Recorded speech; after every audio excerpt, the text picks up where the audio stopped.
মোদী ডাঙৰীয়াই যিটো আজি যিটো পথৰ উন্মোচন কৰিলে, এইটো ষ্ট্ৰেটেজিকেলি এই কথাটো কৈ অহা হৈছে যে যিহেতু দেশৰ নিৰাপত্তা বা দেশৰ যিটো ডিফেন্স যিটো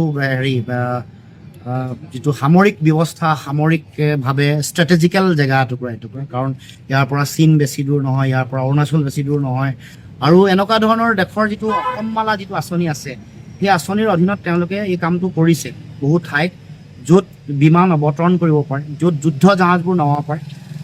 এইটো কথা, এইটো ভাল কাম কৰিছে, এইটোত আমি আপত্তি কৰিব লগা একো কথা নাই, ভাল কাম হৈছে, কৰিব লাগে। কাৰণ এইটো মানে ডিফেন্সৰ দৃষ্টিকোণৰ পৰা, সামৰিক দৃষ্টিকোণৰ পৰা ষ্ট্ৰেটেজিকেল কিছুমান পইণ্ট থাকিবই।